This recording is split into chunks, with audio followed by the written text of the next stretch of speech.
Halo saudara-saudara yang terkasih dalam Tuhan Yesus Kristus, apa kabar? Saya berharap kita semua dalam keadaan sehat, panjang rasa syukur, dan juga tidak pernah kehilangan akal untuk merasakan kebahagiaan dalam kehidupan sehari-hari. Karena kita percaya bahwa Tuhan Yesus Kristus sendirilah yang selalu berjalan menyertai kehidupan kita dalam keseharian. Berjumpa lagi dengan saya, Pendeta Samuel Adi Perdana, dalam pemahaman Alkitab Jemaat GKI Taman Cibunut, Bandung. Tema yang akan kita renungkan pada PA Rabu 29 September 2021 adalah doa yang memulihkan. Firman Tuhan yang akan mendasarinya diambil dari surat Yakobus pasal 5 ayat 13 sampai 18. Mari kita mulai pemahaman Alkitab ini dengan sebuah nyanyian sekolah minggu. Berdoa setiap hari.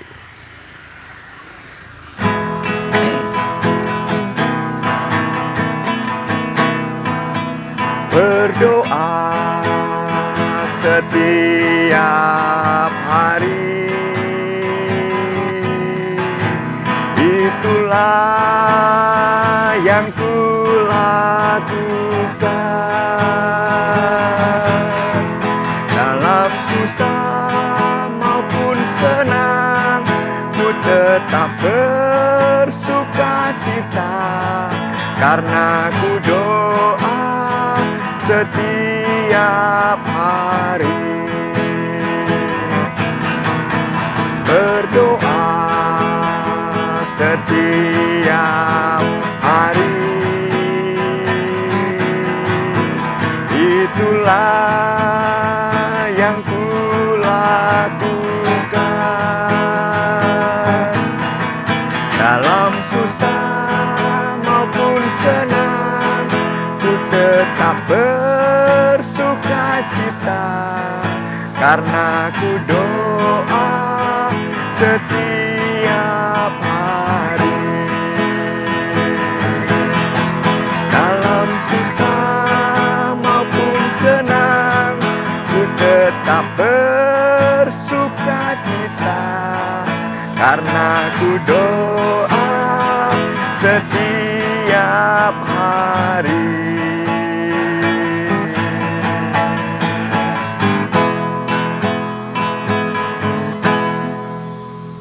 Mari saudara-saudara kita bersatu dalam doa untuk merenungkan firman Tuhan dari Yakobus pasal 5 ayat 13 sampai 18 dalam PA hari ini. Ya Allah yang telah menghampiri dan berdiam dalam hati kami, pimpinlah pemahaman Alkitab hari ini. Berilah kami pencerahan dan hikmat untuk melakukan firman-Mu dengan sungguh-sungguh di tengah-tengah kehidupan kami. Dalam Tuhan Yesus Kristus kami memohon. Amin. Mari saudara-saudara yang terkasih dalam Tuhan Yesus Kristus, kita membaca surat Yakobus pasal 5 ayat 13 sampai 18. Kalau ada seorang di antara kamu yang menderita, baiklah ia berdoa. Kalau ada seorang yang bergembira, baiklah ia menyanyi.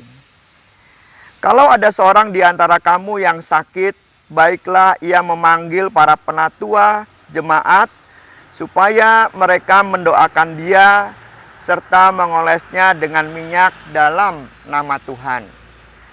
Dan doa yang lahir dari iman akan menyelamatkan orang sakit itu, dan Tuhan akan membangunkan dia. Dan jika ia telah berbuat dosa, maka dosanya itu akan diampuni.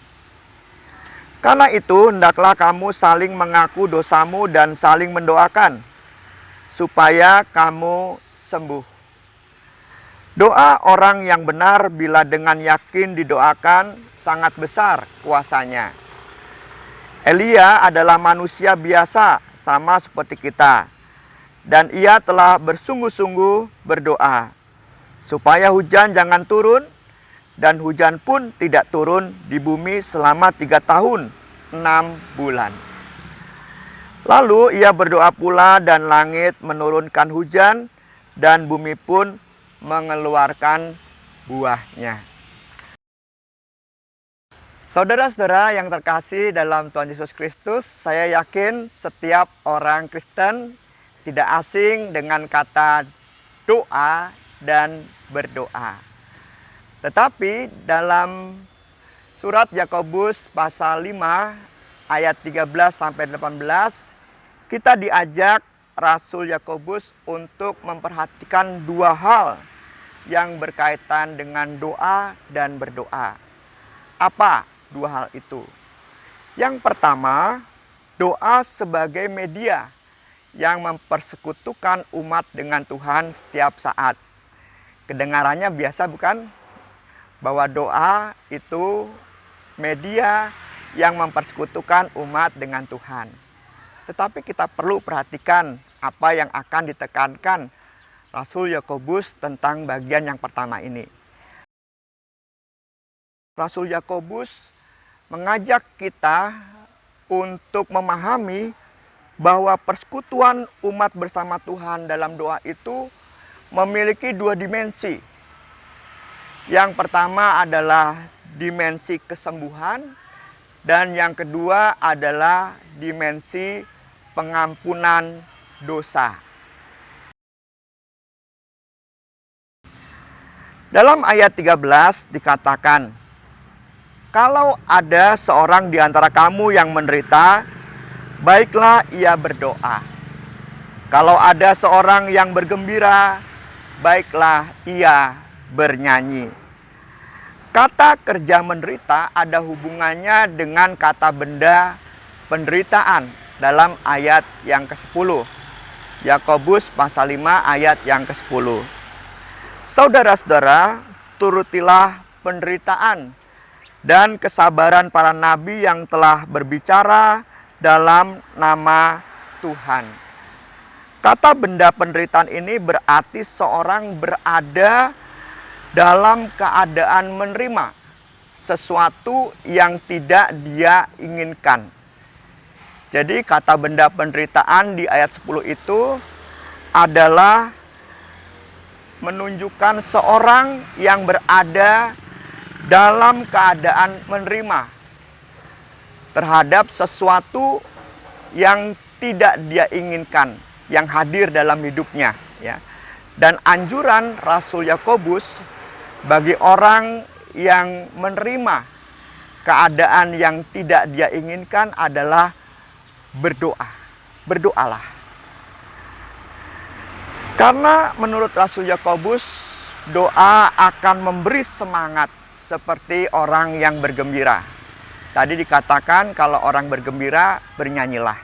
Sama, doa itu seperti sebuah nyanyian yang membuat orang yang menerima keadaan yang tidak dia inginkan tetap dalam keadaan bergembira. Atau dengan kata lain, Yakobus mau mengatakan berdoa akan menolong orang yang menerima keadaan yang tidak dia inginkan atau penderitaan itu memiliki reaksi yang positif terhadap pengalaman hidup, keadaan yang tidak dia inginkan.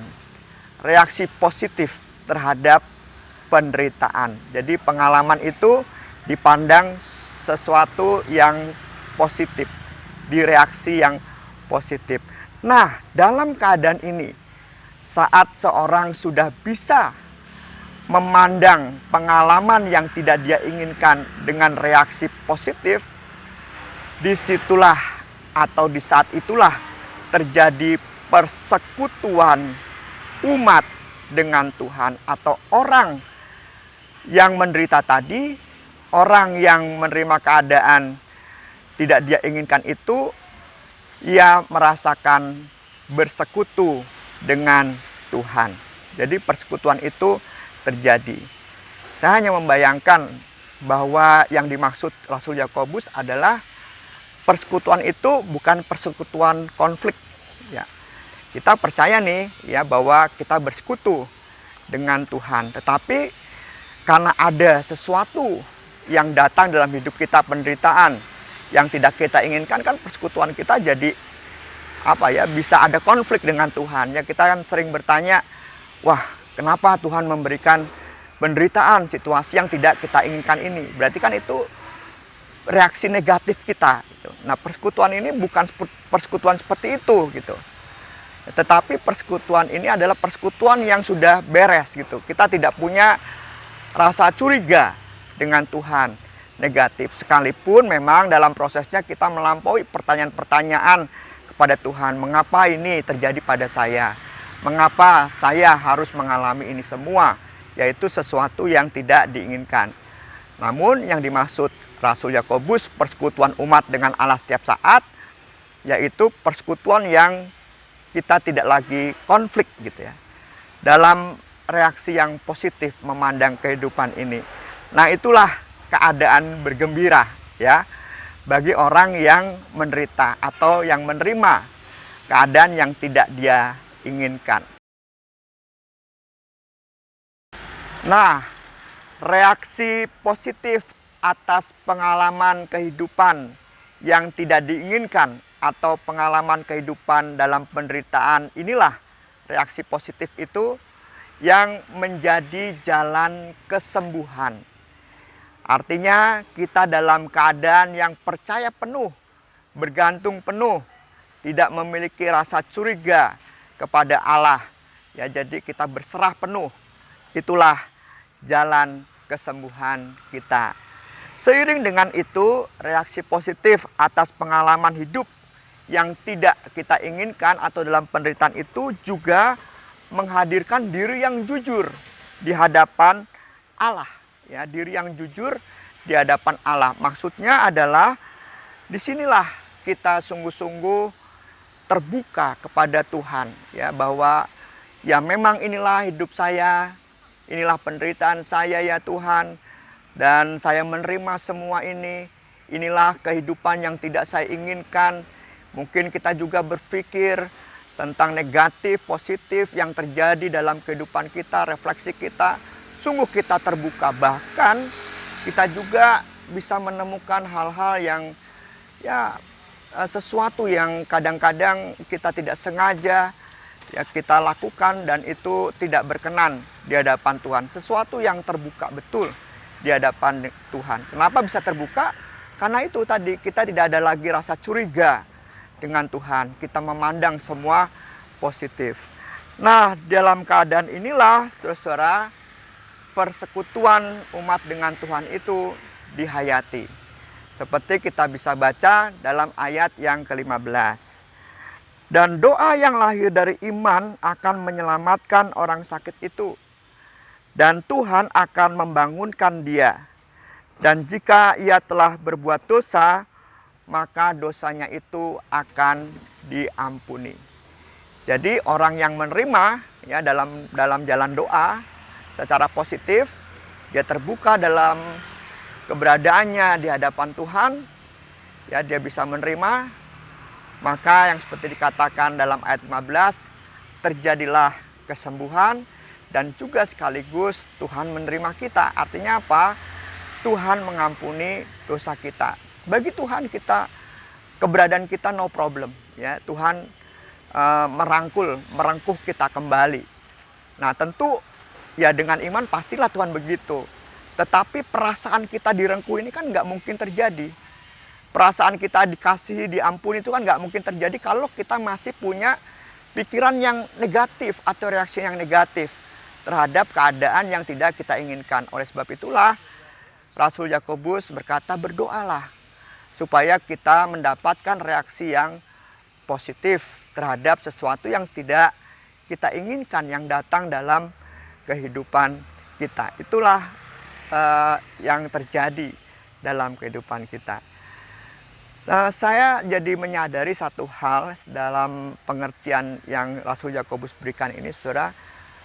Dulu pernah ada seorang ibu yang divonis dan memang mengalami sakit kanker usus ya, dan itu memang sangat sulit sekali, hari-harinya penuh kesakitan dan seterusnya.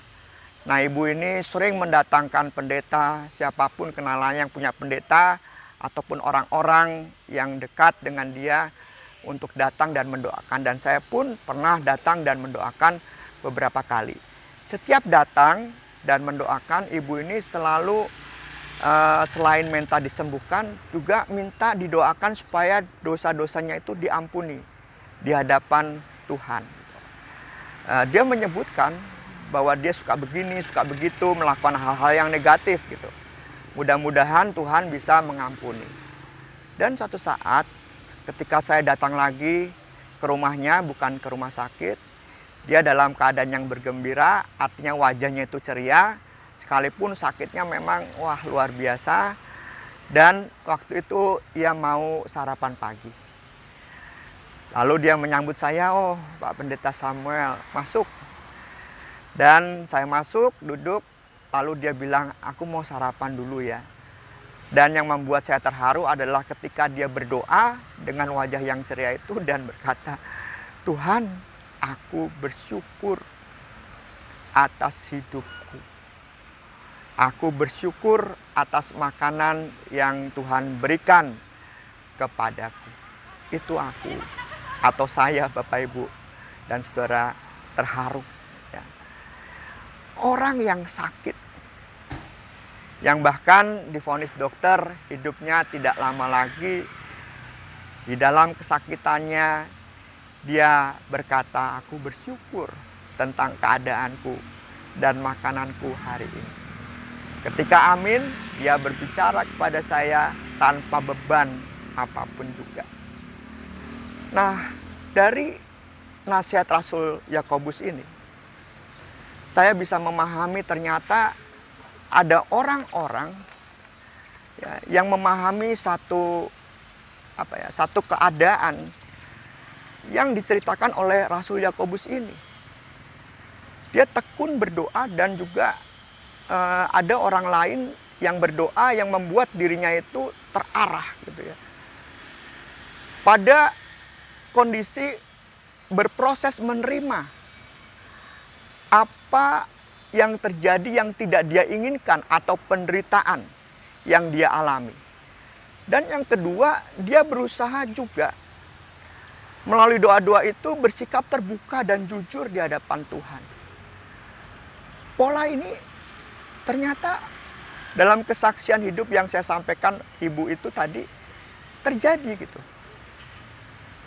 Bahwa ia bergembira seperti orang yang bernyanyi dalam kondisi sakit yang parah dengan vonis bahwa tidak lama lagi hidupnya. Dan kalau saya katakan kepada saudara, ibu yang saya ceritakan ini sudah meninggal dunia. Lalu kita semua akan bertanya, "Loh kok meninggal gitu ya? Tidak sembuh gitu." Tentu ini jadi misteri ya. Kita gampang mengatakan bahwa ibu itu sudah sembuh, tidak sakit lagi bersama Tuhan. Tetapi dalam kenyataannya ibu itu tidak sembuh, meninggal gitu. Tetapi ia meninggal sebagai orang yang telah terbuka di hadapan Tuhan, yang telah merasa direngkuh oleh Tuhan. No problem dengan penderitaan, dengan sesuatu yang tidak dia inginkan. Yang menjadi pusat pemikiran si ibu ini adalah dengan berdoa, dia terus menggantungkan harapannya kepada Tuhan. Dan dia percaya bahwa Tuhan telah merengkuhnya, bahwa Tuhan telah mengasihinya, Tuhan telah mengampuni segala dosa-dosanya.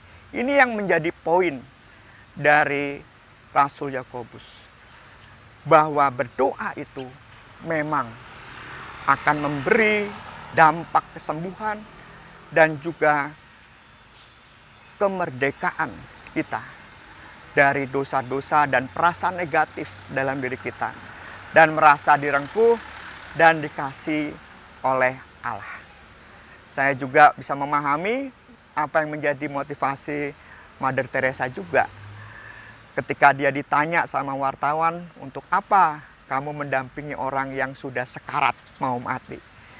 Mother Teresa memang mereka akan meninggal dunia.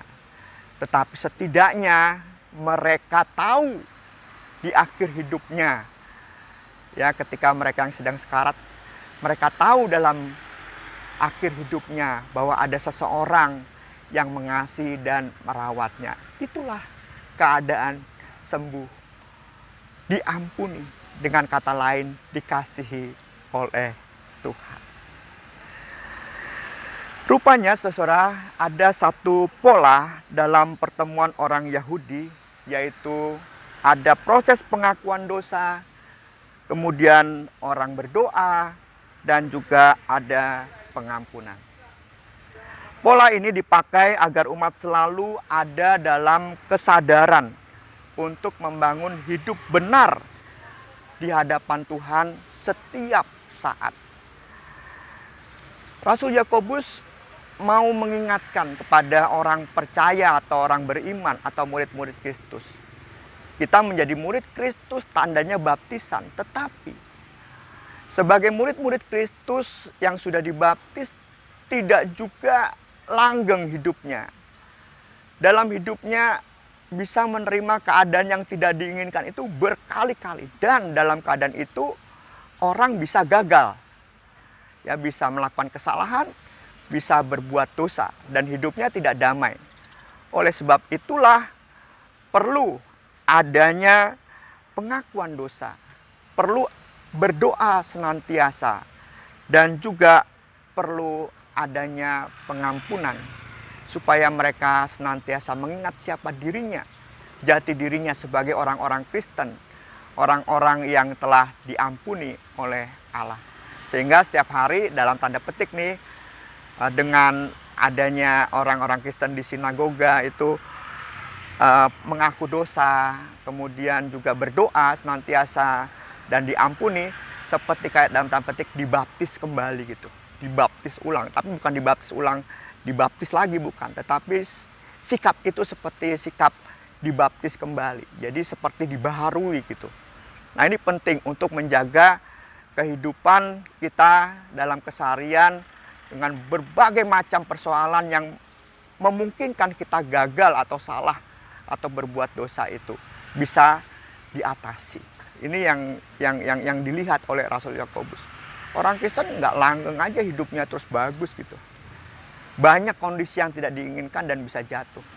Oleh sebab itu, orang-orang Kristen perlu datang pada Tuhan, mengaku dosa, berdoa, dan menerima pengampunan. Dan biasanya penerimaan pengampunan ini dilakukan oleh pimpinan sinagoga, atau disebut oleh Rasul Yakobus pimpinan jemaat. Hal yang kedua adalah doa itu karisma hidup umat Allah atau hidup orang Kristen. Pertama-tama Yakobus menunjukkan bahwa mereka yang seharusnya memiliki karisma doa adalah pimpinan jemaat atau penatua jemaat. Dalam ayat 14 hal itu diungkapkan oleh Rasul Yakobus. Kalau ada seorang di antara kamu yang sakit, baiklah ia memanggil para penatua jemaat supaya mereka mendoakan dia serta mengolesnya dengan minyak dalam nama Tuhan. Ada kebiasaan orang Yahudi, saudara, untuk meminta kepada para pemimpin sinagoga mendoakan secara resmi. Secara resmi itu dalam arti memang pimpinan sinagoga atau pimpinan jemaat itu dipanggil dan mereka mempersiapkan acara doa secara khusus. Yaitu yang dimaksud dengan resmi. Jadi tidak sekedar sengaja nggak ketemu gitu ya. mumpung ketemu doakan, bukan. Tetapi ini sengaja. Dia melapor umat, ya, kemudian minta kepada pimpinan jemaat untuk mendoakan umat, ya, dalam keadaan yang tidak dia inginkan atau hal ini sakit. Jadi direncanakan. Dan bahkan pimpinan jemaat itu membawa alat-alat doa, ya, atau doa-doa yang sudah diatur juga, dan yang pasti yang dibicarakan oleh Yakobus juga minyak untuk dioleskan. Nah, pimpinan sinagoga ketika dia datang, dia akan memimpin orang yang sakit itu untuk dirinya terbuka kepada Allah, yaitu memohon kesembuhan dan juga pengampunan dosa. Jadi seperti yang saya sampaikan sebelumnya, yang tadi di depan, ya. Jadi ketika umat dalam keadaan yang tidak tahu harus gimana, nah, pimpinan sinagoga ini atau pimpinan jemaat ini berdoa. Jadi menuntun dia, memandu yang sakit ini supaya dia bisa memandang keadaannya itu secara positif, bereaksi secara positif gitu. Menuntun orang ini untuk jujur di hadapan Tuhan, terbuka di hadapan Tuhan. Ya, bisa menerima keadaannya dan juga dia jujur di hadapan Tuhan. Ya, dan salah satu yang ditunjukkan dalam kejujuran dalam surat Yakobus ini adalah pengakuan-pengakuan dosa di hadapan Allah, sehingga dia tidak lagi dalam keadaan yang negatif gitu, ya, terkait dengan situasi yang menimpa dirinya, dan juga tidak dalam keadaan negatif ia memandang Allah gitu. Ia bisa merasakan Allah mengampuni dan merengkuhnya gitu, seperti dalam doa Bapa kami sebetulnya, ampunilah kami, ya, seperti kami juga mengampuni orang yang bersalah kepada kami. Jujur di hadapan Allah. Pemimpin jemaat ini dianggap telah memiliki disiplin. Kenapa orang Yahudi melakukan itu, ya, memanggil pemimpin sinagoga atau pemimpin jemaat secara resmi itu? Karena pemimpin sinagoga atau pemimpin jemaat itu dianggap orang-orang yang telah memiliki disiplin, kehidupan iman yang matang. Seperti yang diungkap dalam Yakobus 1 ayat 16. Hidup beriman tidak lagi bimbang. Ini intinya saya sampaikan, nanti saudara baca sendiri. Seperti gelombang laut yang diombang-ambingkan ke sana kemari oleh angin.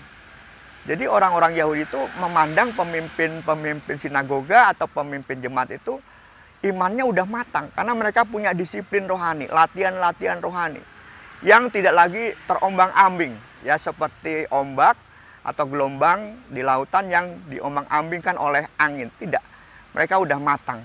Pimpinan umat, ya kan, pimpinan sinagoga, pimpinan jemaat, ya, mereka dianggap sudah matang. Jadi mereka bisa mengarahkan orang yang menerima keadaan yang tidak dia inginkan itu untuk memiliki hubungan dengan Allah yang jujur, dan dia bisa memandang atau bereaksi positif terhadap dirinya itu, ya, dalam doa tentunya.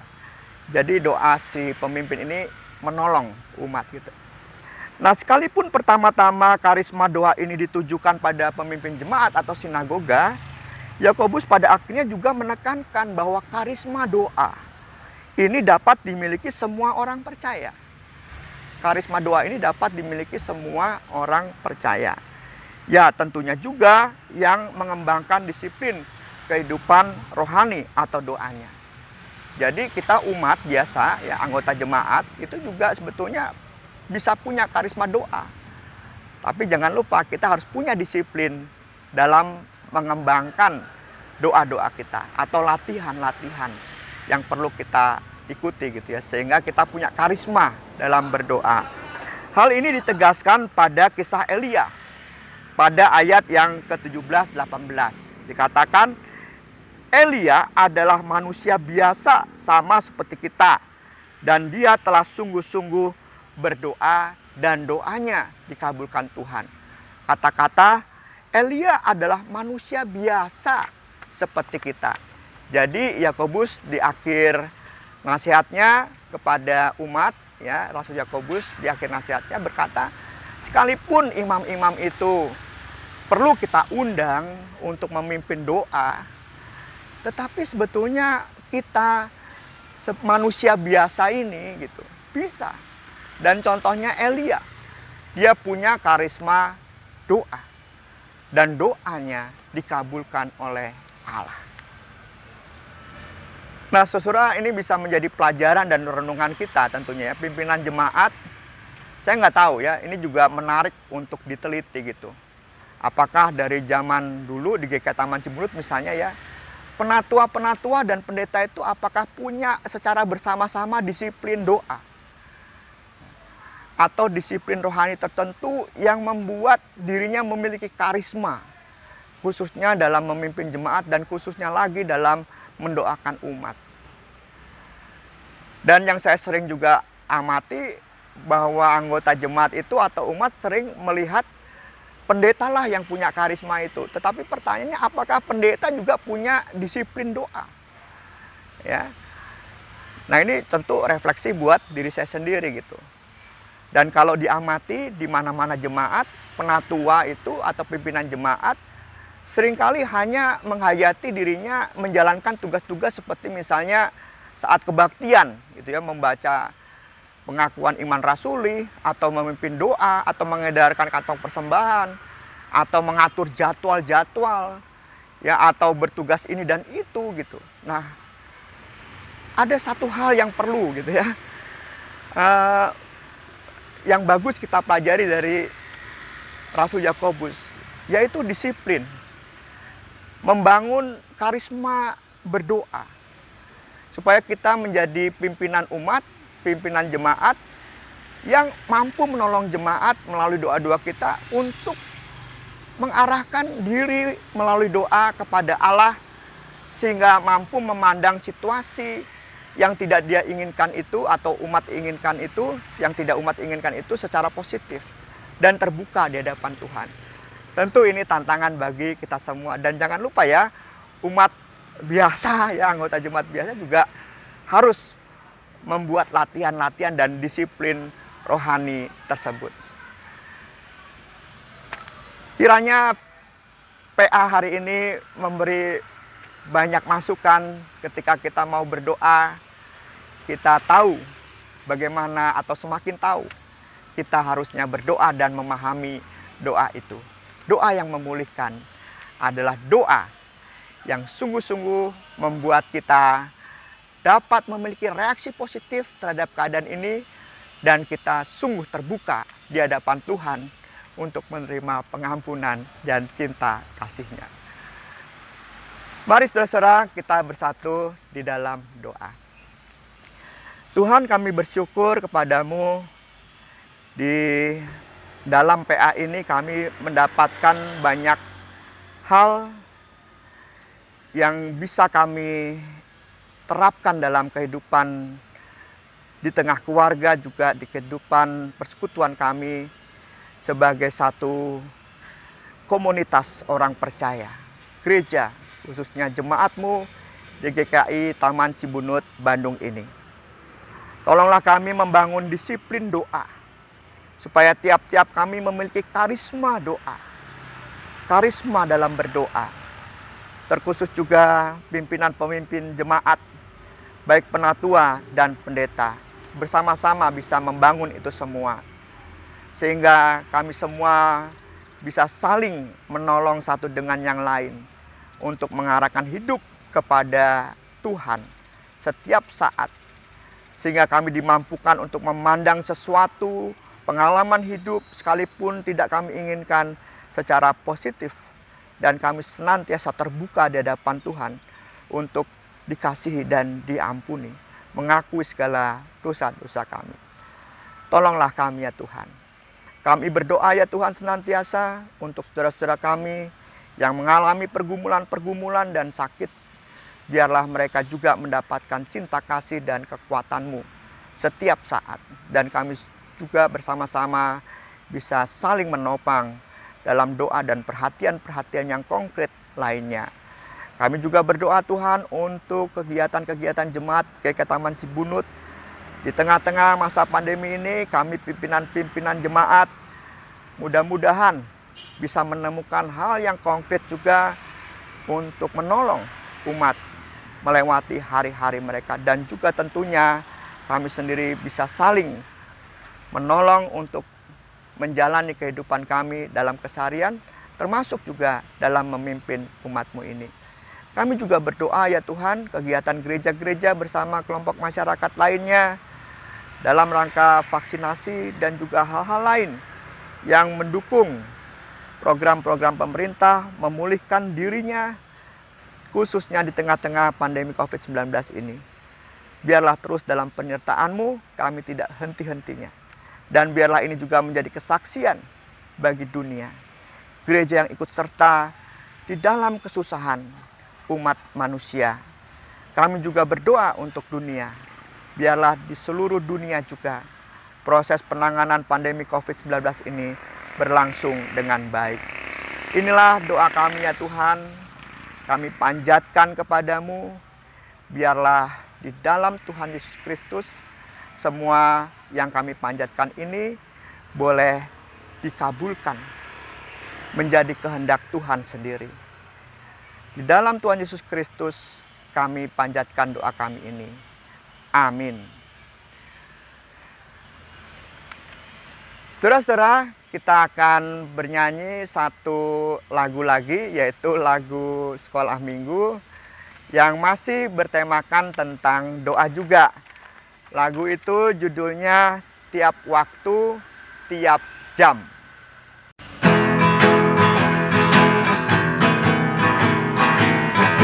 Tiap waktu, tiap jam, Yesus dengar doaku. Siang malam tak jemu, Yesus dengar doaku. Tiap waktu, tiap jam, Yesus dengar doaku. Siang malam tak jemu, Yesus dengar doaku. Tiap waktu, tiap jam, Yesus dengar doaku. Siang malam tak jemu, Yesus dengar doaku.